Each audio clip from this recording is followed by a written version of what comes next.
नमस्कार, संसद टीवी पर आपका स्वागत है। मैं हूं हर्ष रंजन। अर्थनीति, जी हां, वही प्रोग्राम जिसमें हम बिजनेस, फाइनेंस और इकोनॉमी से संबंधित जटिल लगते मुद्दों को बड़ी ही आसान भाषा में समझने समझाने की कोशिश करते हैं। महीना जनवरी का है और अर्थ जगत की फिजाओं में चर्चाएं बजट की हैं।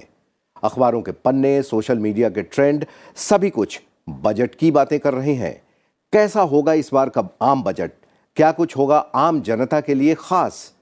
हमने अपने पिछले सप्ताह के एपिसोड में इस बात पर चर्चा की थी कि कैसे इस बार का बजट आने वाले 25 साल के भारत को आर्थिक मजबूती देगा। 25 साल इसलिए कि तब आजाद भारत 100 साल का हो जाएगा। आप इस एपिसोड को संसद टीवी के यूट्यूब चैनल पर देख सकते हैं और आज के एपिसोड में हम बात करेंगे आखिर कैसे तैयार होता है केंद्रीय बजट। बजट तैयार करने की जरूरत क्यों पड़ती है? वित्त मंत्रालय कब से और कैसे बजट तैयार करने की कवायद शुरू करता है? कौन कौन लोग शामिल होते हैं?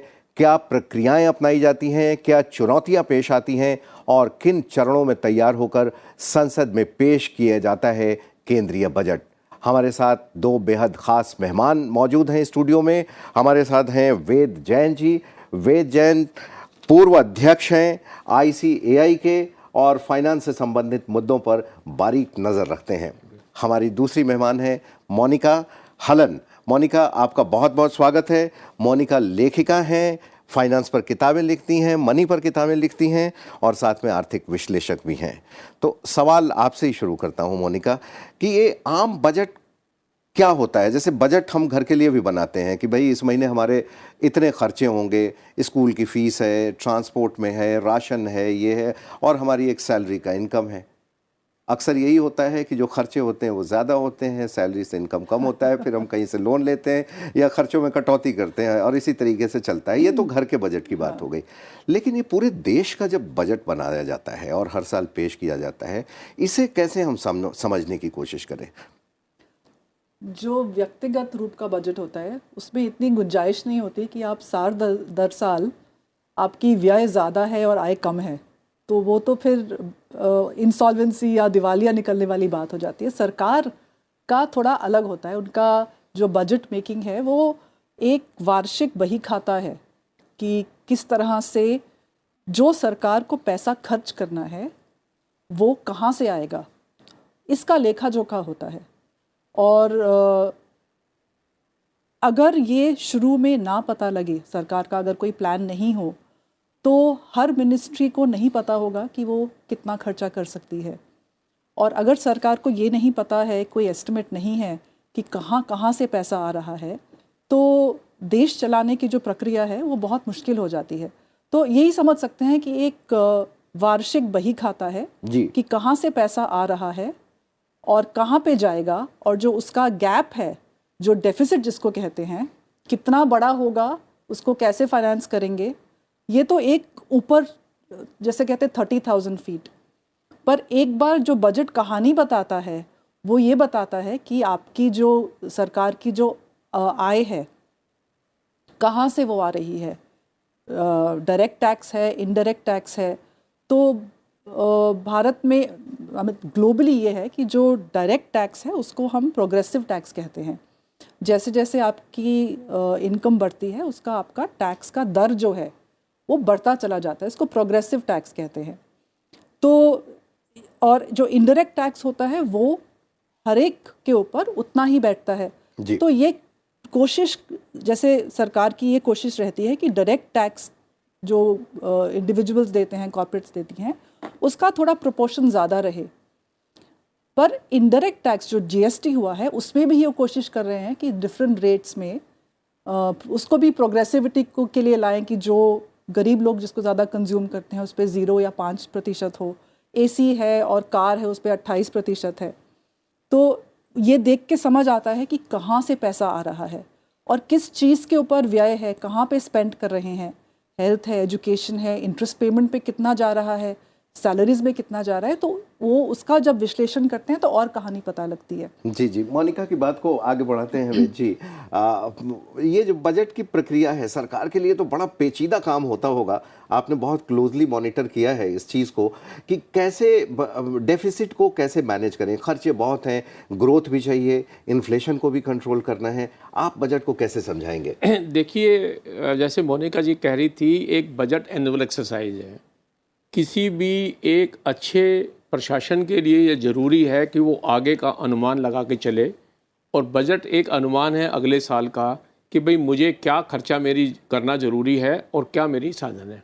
आपने पूछा कि भाई ये जटिल समस्या है, क्योंकि इसमें कहीं ना कहीं चैलेंज तो आता है कि लोगों की उम्मीदें तो बहुत बहुत हैं, लेकिन और खर्चे भी बहुत हैं, लेकिन इसकी आमदनी कहाँ से बैलेंस की जाए। तो क्या होता है कि बजट की एक एनुअल एक्सरसाइज में वित्त मंत्रालय, बजट बनने से हमें लगता है कि ये बजट जनवरी में, जैसे आपने कहा कि आज की डेट में बजट के बारे में जनवरी में चर्चा है, लेकिन वित्त मंत्रालय में ये कार्य 6 महीने पहले शुरू होता है। अगस्त सितंबर के महीने में ही वित्त मंत्रालय सभी मंत्रालयों को, राज्यों को चिट्ठियां भेजता है, बॉडियों को, इंस्टीट्यूशन को, कि भाई आप अपने आमदनी या खर्चे का हिसाब बनाइए। और फिर जब उसका एग्रीगेट करके वो लाते हैं, तो कैलकुलेशन करके लाते हैं कि भाई कितनी इनकम है, कितने कितने सबसे पहले जो एस्टीमेट है वो एक्सपेंडिचर का ही बनता है, खर्चे का बनता है। फिर उसके बाद आय का साधन जुटाया जाता है। वो जो गैप है, और आपने कहा कि उसमें जो बजट है इंडिया का, उसमें एक तो ये बैलेंसिंग एक्सरसाइज है कि क्या मेरा खर्चा है, क्या मेरी आमदनी है।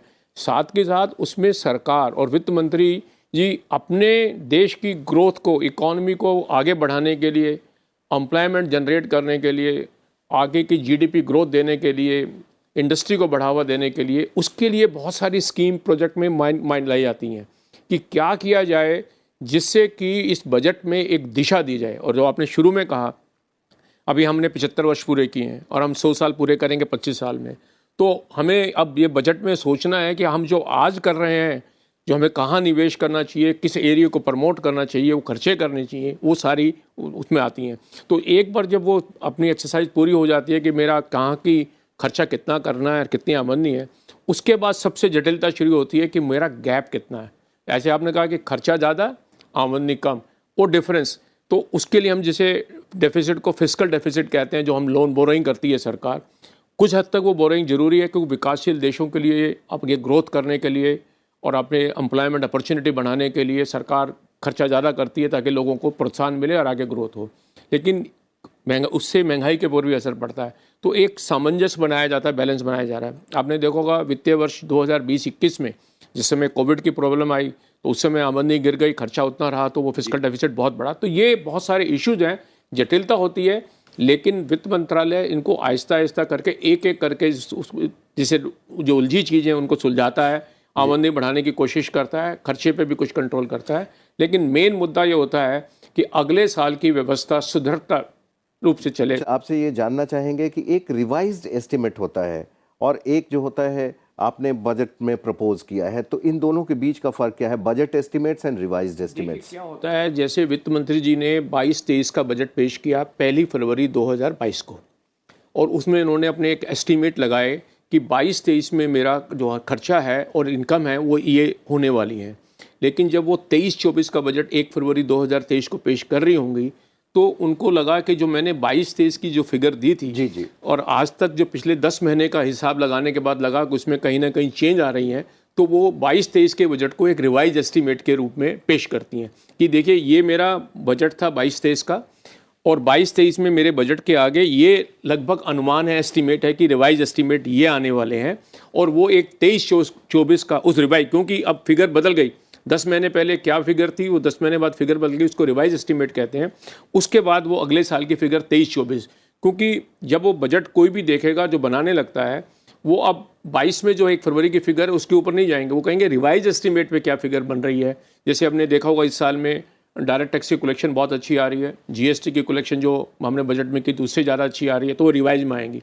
तो वो एक रिवाइज एस्टीमेट देती हैं जिसमें कहती हैं कि देखिए मैंने पिछले साल इनकम टैक्स से 14 लाख करोड़ रुपए की एक्सपेक्टेशन की थी, लेकिन 10 महीने की कलेक्शन देखने के बाद मुझे लगता है इस साल हमारी 14 लाख की जगह 17 लाख करोड़ आएगी। तो वो रिवाइज एस्टीमेट दे। बजट को तो हम समझ चुके हैं कि बजट क्या होता है, अगले साल के एक्सपेंसेस का ही। ऑफ बजट आइटम्स, और इसको खराब माने या अच्छा माने? हमारे साथ बहुत इम्पोर्टेंट एक्सपर्ट है, वो बताएंगे कि बहुत ही ख़राब चीज़ है। ऐसा है कि आपने छुप के आपने लोन ले लिया है और उसको कहीं किसी दराज में उसके कागज़ छुपा दिए हैं और ये सोच के कि किसी को पता नहीं लगेगा जी। तो ऑफ बजट आइटम पिछली सरकारों ने इसकी काफ़ी इसका यूज़ किया था कि जो सरकार की यूनिट्स हैं, जिसको पब्लिक सेक्टर एंटरप्राइजेस कहते हैं, फूड कॉरपोरेशन ऑफ इंडिया है जैसे हैं, तो सरकार ये चाह रही थी कि हमारा खर्चा कम दिखे क्योंकि डेफिसिट का नंबर उनको मेंटेन करना था। तो उन्होंने उनके ज़रिए बोरोइंग कराई, ये कह के कि बाद में पूर्ति की जाएगी। और पर वो तो जो सरकार को उनको पैसे देने थे वो नहीं दिए, उनसे उन्होंने कर्ज लिया, दिलवाया अपने आप को। और इसको जो टेक्निकल वर्ड है वो ऑफ बजट है तो एक्चुअली सरकार का बोरोइंग, पर लिया आपने कुछ कंपनियों के नाम पे। तो पिछले 2 बजट में ये बहुत कड़वी दवाई है, पर निर्मला जी ने ली इसको और काफ़ी हद तक ये वाली जो प्रॉब्लम है ऑफ बजट शीट आइटम्स का, वो ऑन बजट लिया है।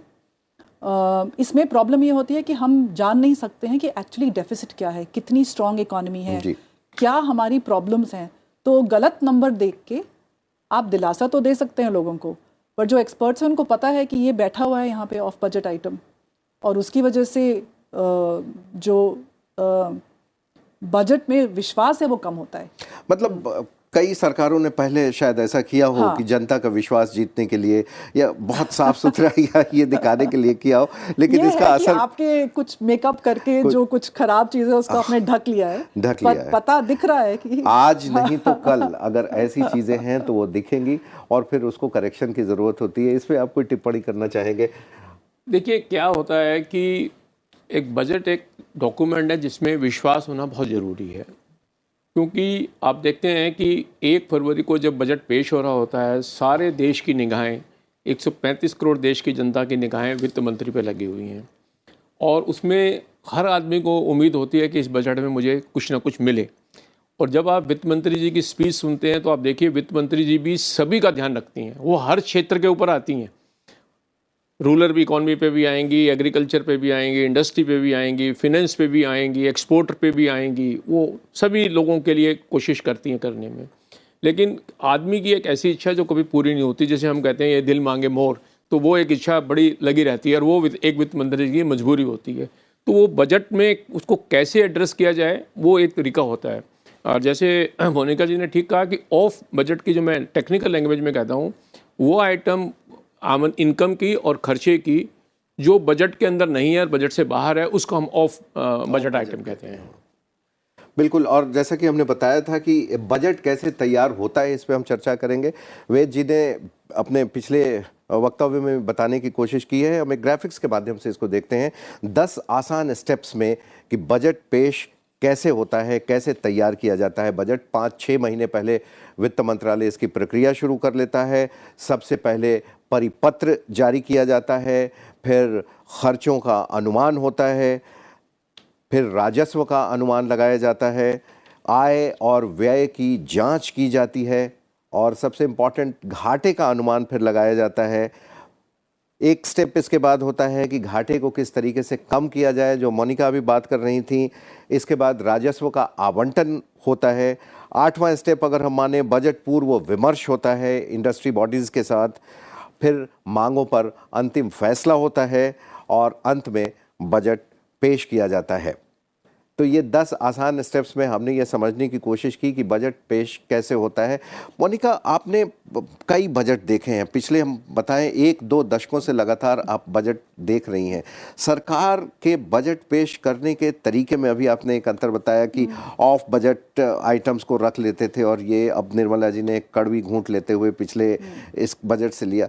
तो आपने तो 91 का जब उदारीकरण वाला बजट था उस समय से लगातार देखा है, तब में अब में क्या फर्क आपने देखा है, अगर संक्षेप में बताएं? पहली नौकरी थी उस समय 91 में, और उस समय के बजट में और इस समय के बजट में ज़मीन आसमान का फ़र्क हो गया है। क्योंकि 91 का जो बजट प्रेजेंट किया था, तो मेरा ये मानना है कि जो आपकी इकोनॉमिक पॉलिसी है, कभी कभी पॉलिटिकल स्टेटमेंट आप बजट के थ्रू अनाउंस करते हैं। तो एक तो टेक्निकल हो गया, आपका आंकड़े हैं, और एक बजट स्पीच होती है जिसमें जो वित्त मंत्री हैं वो ऑलमोस्ट कई बार पॉलिटिकल मैनिफेस्टो में जो आपने प्रॉमिस किए हुए हैं उनका विवरण करते हैं कि हमने ये कहा हुआ था और ये करा है, और एक डायरेक्शन देते हैं इकोनॉमी को। आपको 91 की बात बताएं कि उस समय तो सोशलिज्म तो हर जगह वही था कि भारत सोशलिस्ट कंट्री है, चाहे कितना भी हर्ज हुआ हो। तो स्टेटमेंट ऑफ इंडस्ट्रियल पॉलिसी करीब 12 बजे पार्लियामेंट में चुपचाप रख दिया गया, और मनमोहन सिंह जी जो फाइनेंस मिनिस्टर थे उन्होंने उस बात का मेंशन किया और बहुत केयरफुल टर्म्स में थोड़ा थोड़ा बता के कि ये हम करने जा रहे हैं। उस डॉक्यूमेंट को पढ़ के ये नहीं समझ आया था कि कितनी बड़ी चेंज होने वाली है, और उसको भी उन्होंने काउच किया था कि हमारे मैनिफेस्टो में है कि कॉन्स्पिक्यूअस कंजम्पशन खराब है। मतलब आज की डेट में हम लोग हंसेंगे ये सुन के कि कॉन्स्पिक्यूअस कंजम्पशन भारत में कोई वित्त मंत्री कह रहा हो कि मत कंज्यूम करो क्योंकि कंजम्पशन से ग्रोथ आती है। तो एक तो वो 91 का बजट था जिसमें बहुत बढ़िया चेंज किया था, और इसी सरकार का 2008 का बजट था यूपीए 2 के पहले, यूपीए 1 में, जब उनको लग रहा था कि कुछ देना पड़ेगा। उस समय फिस्कल काफ़ी स्ट्रॉन्ग था, उन्होंने 60,000 करोड़ का फार्म वेवर किया था और उसको फिर दर बढ़ा के 70 से ज़्यादा लाख करोड़ का उन्होंने फार्म लोन वेवर किया था। वो 2008 के बजट में किया था। 2010 तक जो इन्फ्लेशन है उसकी वजह से, क्योंकि डेफिसिट बढ़ा, वो ऑलमोस्ट 12% की हो गई थी। तो यही सरकार है, पर प्री इलेक्शन ईयर में उन्होंने मतलब पूरा सब लुटा दिया। और 2021 में निर्मला सीतारमण जी ने ये स्टेटमेंट दिया है कि सरकार का काम बिजनेस चलाना नहीं है, जो एफिशिएंट है जैसे प्राइवेट सेक्टर जो वो कर सकते हैं, अदर दैन सिग्निफिकेंट जो जैसे डिफेंस है, जैसे कुछ सिग्निफिकेंट इंडस्ट्रीज हैं या सेक्टर्स हैं जिसमें सरकार को करना पड़ेगा जी। उसके अलावा वो कह रहे हैं हम सोशलिस्ट जो आइडियोलॉजी थी उसको छोड़ रहे हैं। स्टेटमेंट है उनका बजट स्पीच में, उन्होंने खुद उसके बारे में जिक्र किया है कि हम चाहते हैं कि प्राइवेट सेक्टर ये काम करे, सरकार का काम नहीं है।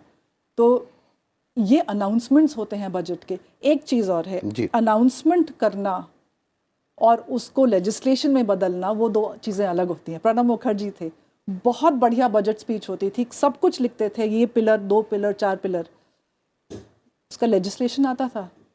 जिस रिफॉर्म की हमको ज़रूरत थी उसका नहीं आता था। तो एक तो उसको आप कन्वर्ट कर लेते हैं पॉलिटिकल मॉरल हाई स्टैंडिंग के लिए, और दूसरा है उसका कितना एक्चुअली लेजिस्लेट करके कितना इम्प्लीमेंट आप कर पाते हैं। तो अगर जो भी सुनेगा आपको ये देखना चाहिए कि आपको सबटेक्स्ट देखना चाहिए बजट का कि क्या डायरेक्शन दिखा रहे हैं।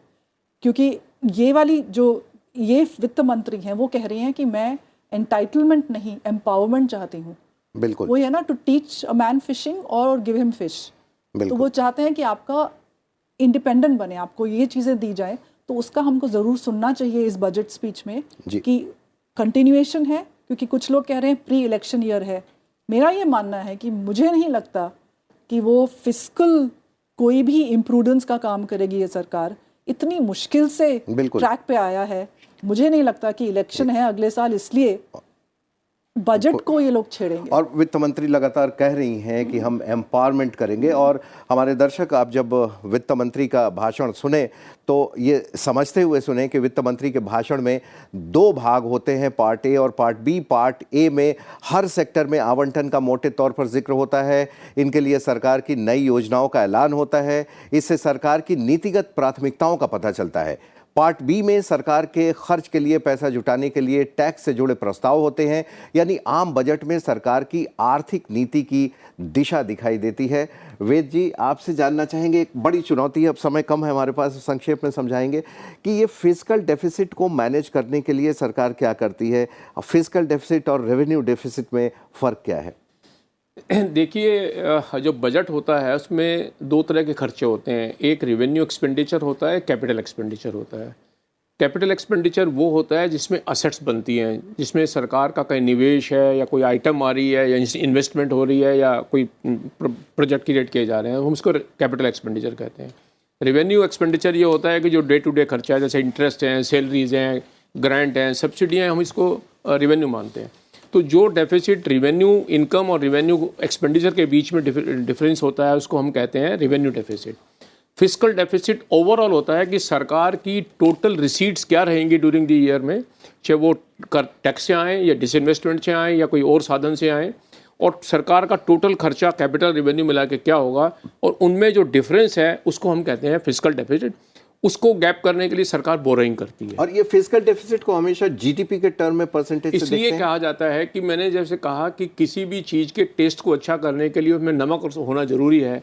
तो क्या ये माना जाता है कि जब एक विकासशील देश है जैसे इंडिया है, तो उसका जो जीडीपी है, टोटल ग्रॉस डोमेस्टिक प्रोडक्ट जिसे हम कहते हैं, उसका एक परसेंटेज से ऊपर जाएंगे तो वो कड़वा हो जाएगा नमक, और कम होगा तो टेस्ट कम हो जाएगा क्योंकि ग्रोथ नहीं आएगी।